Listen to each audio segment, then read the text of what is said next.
Hi, and welcome to the podcast, Use Your Powers for Good. I'm your host, Carolyn Ofer Moselle, and I am so glad that you are here. This is a podcast to inspire leaders, managers, and supervisors to use your powers for good to put more kindness into the world. So today's guest is Melissa Steadman. Melissa owns Moonbridge Marketing, a consulting agency that helps individuals start and level up their business using cross-training techniques to build their marketing muscles.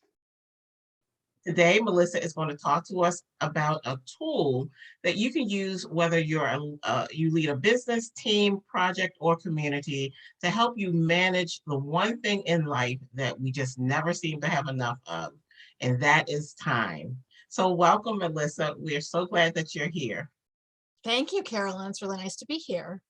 So tell us, well, first of all, I should tell people that Melissa and I met in a program called Made to Do This, which is run by Kathy Heller. And we both went into a program to learn what our gifts were and how to get paid doing what we love. So by the mere fact that we're both here talking to you today about business, things in our business, I think that that program was a success. So I was so happy that Melissa was part of the humans that crossed my path during this program that, we've become really good partners in helping each other and being helping each other stay accountable, especially on this entrepreneurial journey that we are on, which, it takes a village. Definitely does. Definitely does. So Melissa, so tell us your story. What inspired you to start Moonbridge Marketing?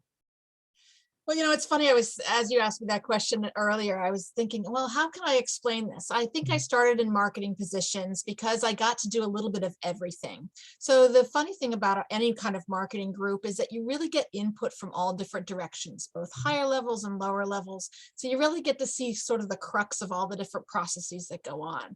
So I liked having my fingers in a lot of different things. And that's kind of what led me to this position now, where I get to help a lot of different businesses in a lot of different industries. Oh, nice, nice. So, I think, when we go into these journeys and try to understand what our gifts are, sometimes you figure out that you have a lot of them. So, and I think, you were able to pull together all the gifts and talents and techniques and tools that you learned around marketing to, share those with the world and get paid doing it. How about that? Absolutely. And I think, that was the other thing too. You and I were both at a crossroads in working for other people versus Mhm. working for ourselves. And those are the kinds of things. We were in an accountability group where we just allowed the other person to kind of Mhm. say what they were saying or say Yeah. who they thought they were. And we would reflect back and then they would take and run with whether they thought that was a good idea or they wanted to go 180, so that was great that we really found each other at a time when it was a good crossroads. And that's what I think is coming up for people now, stepping out of the COVID lockdowns and all of that, and people are reassessing how are they working, how are they managing, how are they connecting with people around them. That is so true. That is so true. So even more important to get your time management under control. And so, as I said, we're going to talk about time blocking. So, what is time blocking, Melissa? Can you just tell people who are not familiar? Yeah, I mean, I honestly ran into it because I was trying to look to be more productive with my time. I'm a stay-at-home mom. I've got two kids who are in school now, but then I also wanted to start this business, and I was like, how am I going to get it all done? And what you very quickly start seeing, and when you add one more thing to your plate, is that you really run out of time very quickly. Even working one-on-one versus to clients versus one to multiple people, you try to figure out how you're going to grow your business if you're out of time already. So time blocking is really it's a process really, where you organize your time for the day or the week into segments where you are using the similar mindset for the same type of task. That's really the crux of it. Most people don't get their to-do lists ever really get done. It just is sort of an ongoing rolling list. Yeah. And so this is one way to kind of tag things down and move things forward from week to week. And by grouping things together, you find that there are times you find time actually Mhm. by grouping like things together. And then that eliminates the time between them that you would take to transition. So, you reminded me of an interview I did with a gentleman who said that he does not do anything that is not on his calendar. And, it reminded me of the time blocking process because you're going to do it because it's on your calendar from the time blocking that you've created. So I found that very interesting because I'm like, how do you not have a to-do list? And I said, okay, well, I guess, with the time blocking, you are actually putting your to-do list on the calendar. You are absolutely. And the thing about putting it on your calendar is that you're actually giving yourself a set block of focused time for one topic. And so that's different than having a to-do list where you might do the fun things first or the easier things or the things that you have, you're going to see that person, so you get to do that thing with them.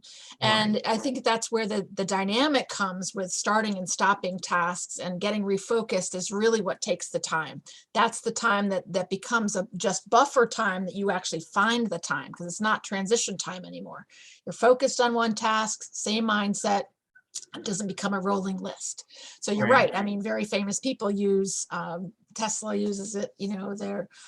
Bill Gates uses it. There are a lot of very high performing business owners who use this time blocking as a way to create very focused time in the same Mhm. mindset. Because I guess, and I took Melissa's course on time blocking, and one of the exercises was to just take a day, um, take a day and write out all of the things that you do. And actually, it may have been a couple of days. I think I did 2 days, just to write out all the things I was doing. And then I went back and just kind of categorized them into the things I could do on similar things I could do on each day at a specific time that I blocked off. So I think that it's really, really helpful, or actually organize your thoughts and to help you to figure out well, the biggest thing I figured out was how much time I was spending doing a thing.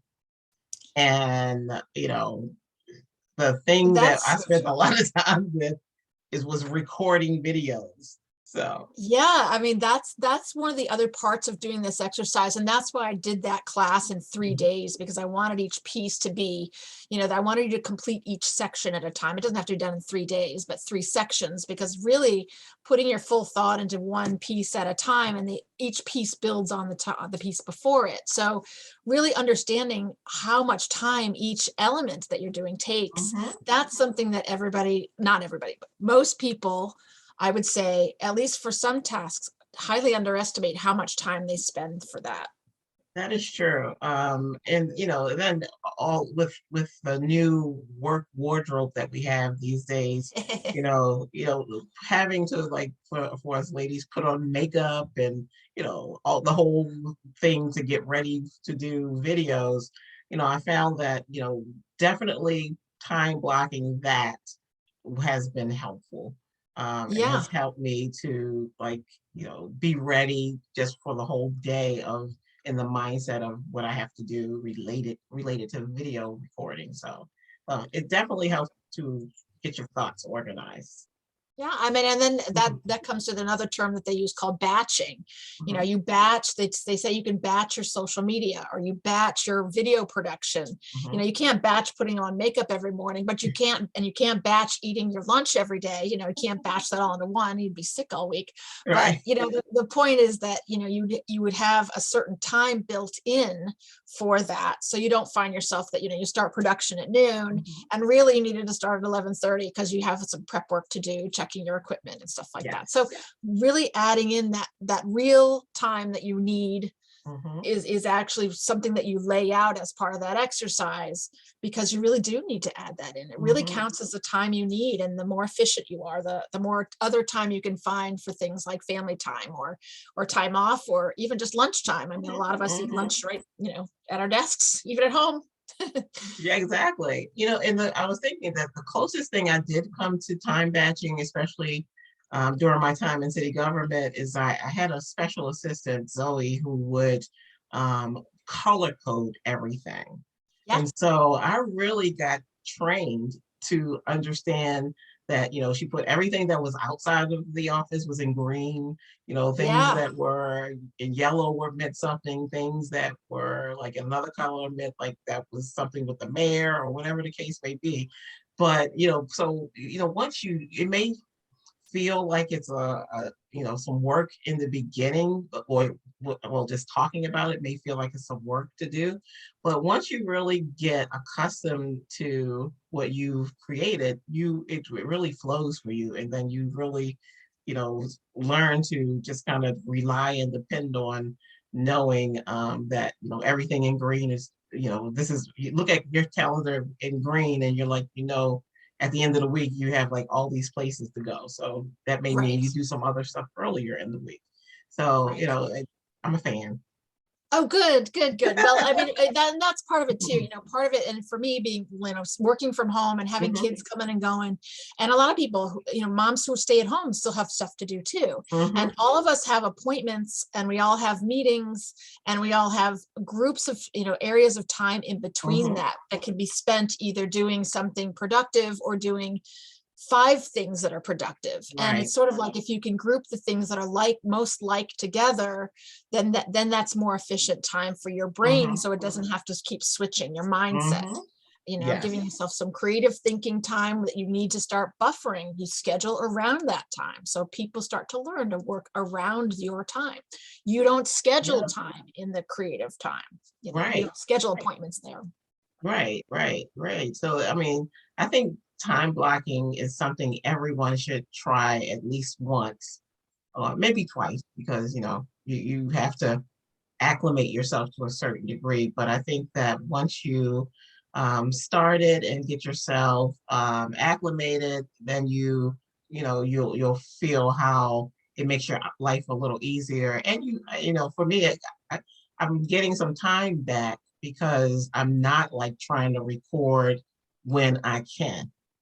That's what I think I was doing.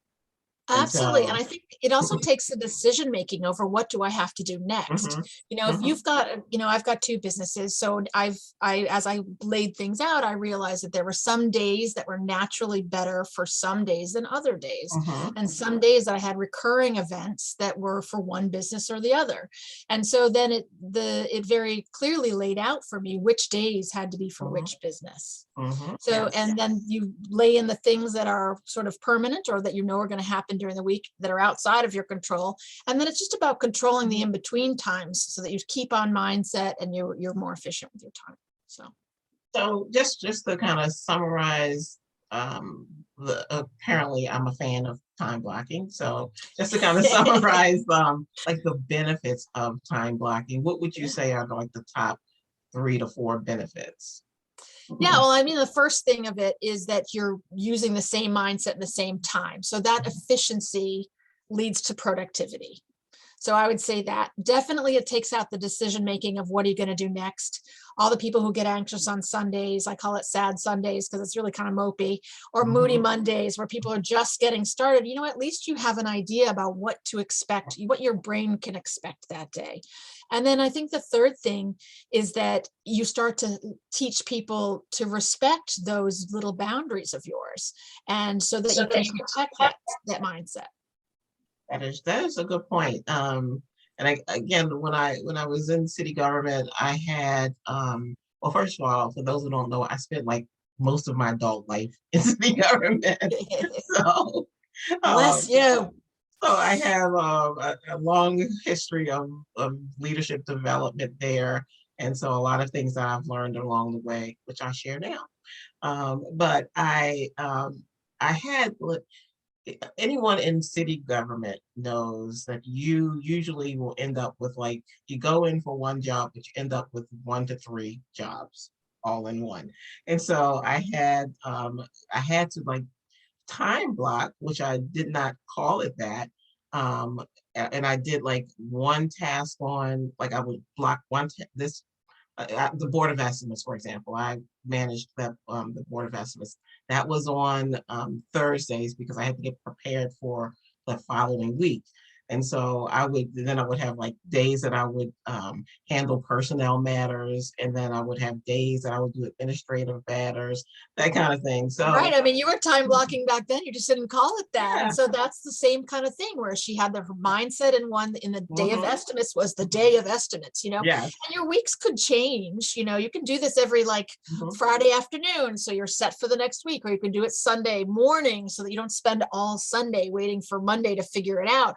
But that yeah, way you roll into Monday and maybe your Monday morning looks like admin. Maybe it's all making all those phone hmm, calls that you need to do and then just letting it ride through the rest of the week. But at least you knew then you had kind of a schedule and people would respect the fact that they can't interrupt you on estimate Thursdays or whatever, right, yeah, because you were prepping for something yeah, that was, for a larger group. And so yeah, that's definitely where you start to teach people about, and I didn't really call them boundaries in my group, but I guess there really are boundaries at some point hmm, too, especially when you need creative thinking time, you're writing a yes, book or you're batching your social media or hmm, whatever it is that requires you to have uninterrupted thinking time. So this really gets yes. you focused.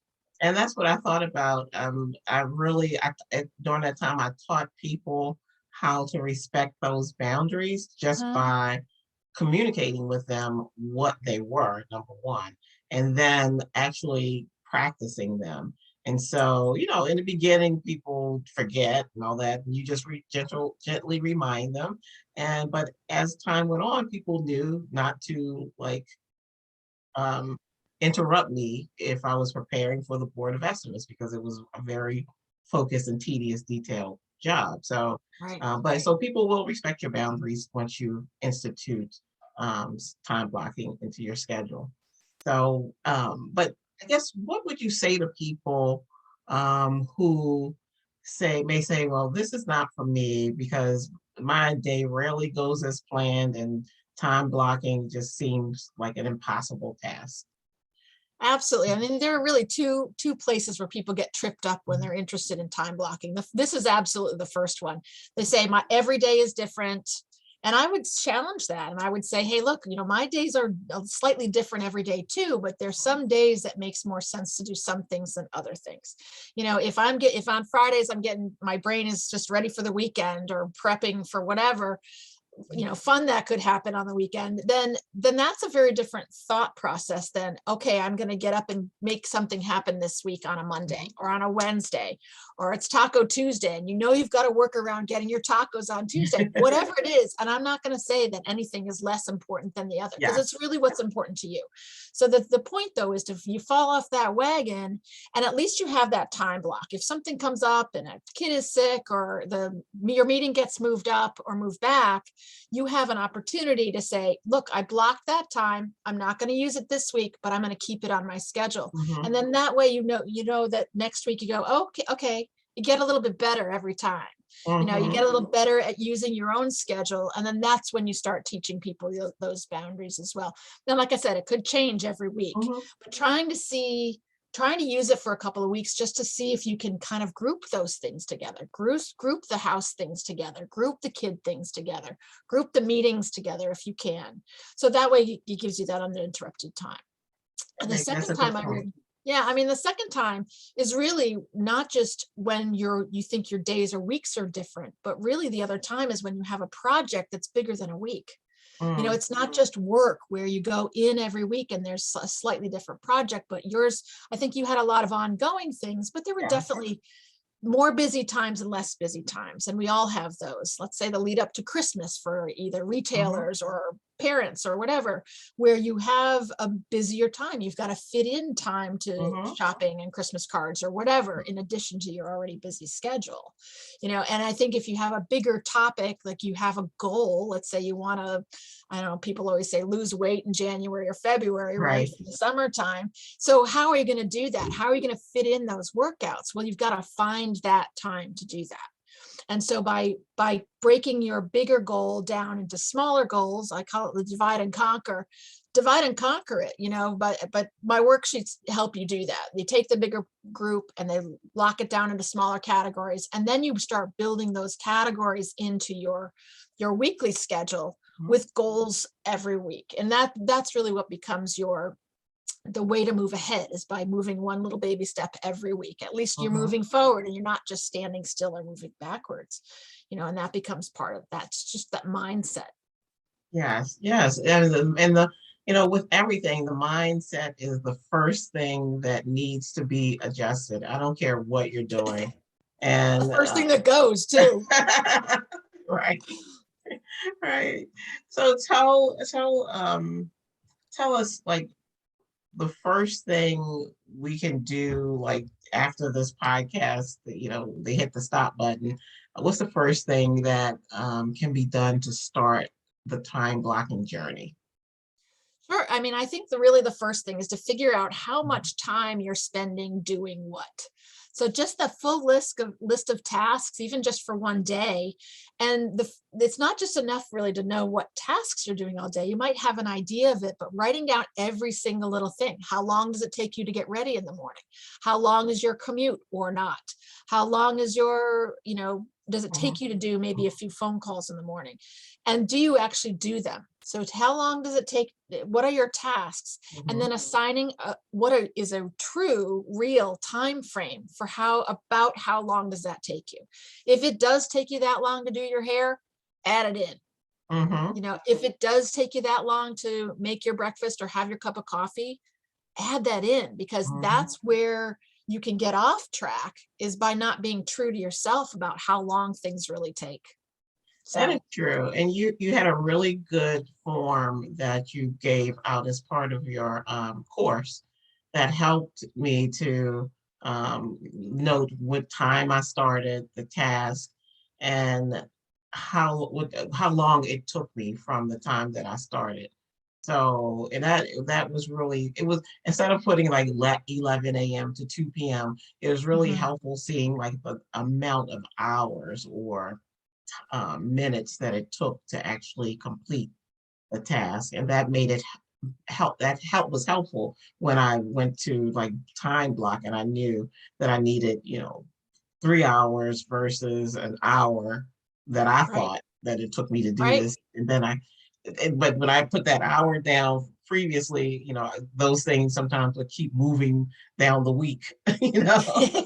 Well, that's the other thing too. I mean, you can still move things down the Uh-huh. week, but if you have these goals that you're going to Mhm. try to move forward, you're going to try to accomplish those. And then you Right. put tasks on top of that. You say, Mhm. okay, within my podcast, what do I need to do? This, and this. And then for you who does a regular item, this is a regular thing that Mhm. you do. So you have a regular 1, 2, 3 that you have to Yes. do. Send out this ahead of time. Do this on the spot. Do this Mhm. after. So and they don't have to all be done in the same day, Right. but knowing what your process is and Mhm. breaking that into tangible pieces is key. Yeah. Yes. So All nice, right. nice. Well, I mean, I love talking about time blocking, but I only blocked out a certain amount of time for this podcast. We will No, respect your no, boundaries. no pun intended, but kind of. Oh, pun intended. Come on, who are you talking to here? So, Melissa, the question that I ask all the guests is, how do you put more kindness into the world? I'm going to go back to my first answer about being in marketing and seeing, being in the kind of hub of a lot of different kinds of groups. And I've worked in very large companies and I've worked for small companies, and now I Mhm. work for myself. And so with all of those groups, whether you're working on a project or you're working in a big company, I think it's really important to listen and to be present while someone's listening. It's real easy for us to be on our phone while our kid's asking us a question. It's really easy for someone to be talking to us and us having our minds somewhere else, or even just looking somewhere else, but we think our minds with them. So I think to improve kindness, I would say really stopping and listening and being present when someone's talking to you. I think for leadership, that helps people that work for you understand that you're paying attention and that they're being seen and that their thoughts are valid, whether or not you follow them or not. They have to be accommodated. You have to understand that they're a part of this group too. And without them, you can't do anything. That is so And true. people need to understand too that it's a two-way street, leaders especially. It's a two-way street. You've got to have inspire your people to work for you, and you are working for them too, in terms of inspiring them to get the job done. So That's a good point. I used to always look at it like everyone was my customer. yeah, My boss was my customer, my staff were my customers, and the yeah, customers were my customers. yeah, So even my absolutely. colleagues were my customers. Well, I mean, and that's what that in thinking of it that way, you are always providing good customer service. And when Right. do people come back to you? When you've provided excellent customer service. So Exactly. that's something that we definitely need to think about. The customer is really always the hero of the story. That You is know. true. That is true. Thank you so much for that. I love that. So tell us what you have coming up and how people can connect with you. Yeah, well, I have this time blocking course on my website at moonbridgemarketing.com, but I'm also on Instagram and Facebook and LinkedIn under at Moonbridge Marketing. So you can find me there. I'm online for sure, because I also work with social media. But I have a new course coming up. It's actually a free 5-day challenge called Spark Start for people who are starting side hustles and new businesses. So it's a 5-day free challenge, if you will. Each day we'll talk about a different aspect of setting up your business, so that by the end of this, you're up and running. Okay, so how do they connect with that as well?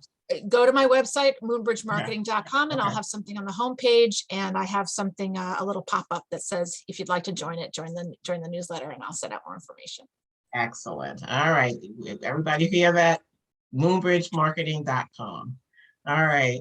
Well, listen, thank you so much for being here. You have truly been a treat and a basket full of knowledge. So thank you so much. Thank you, Carolyn, for giving me a voice here. I You're appreciate it. welcome. You're welcome. And so thank you all for joining us today.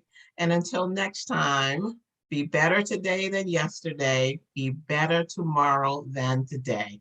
Bye for now.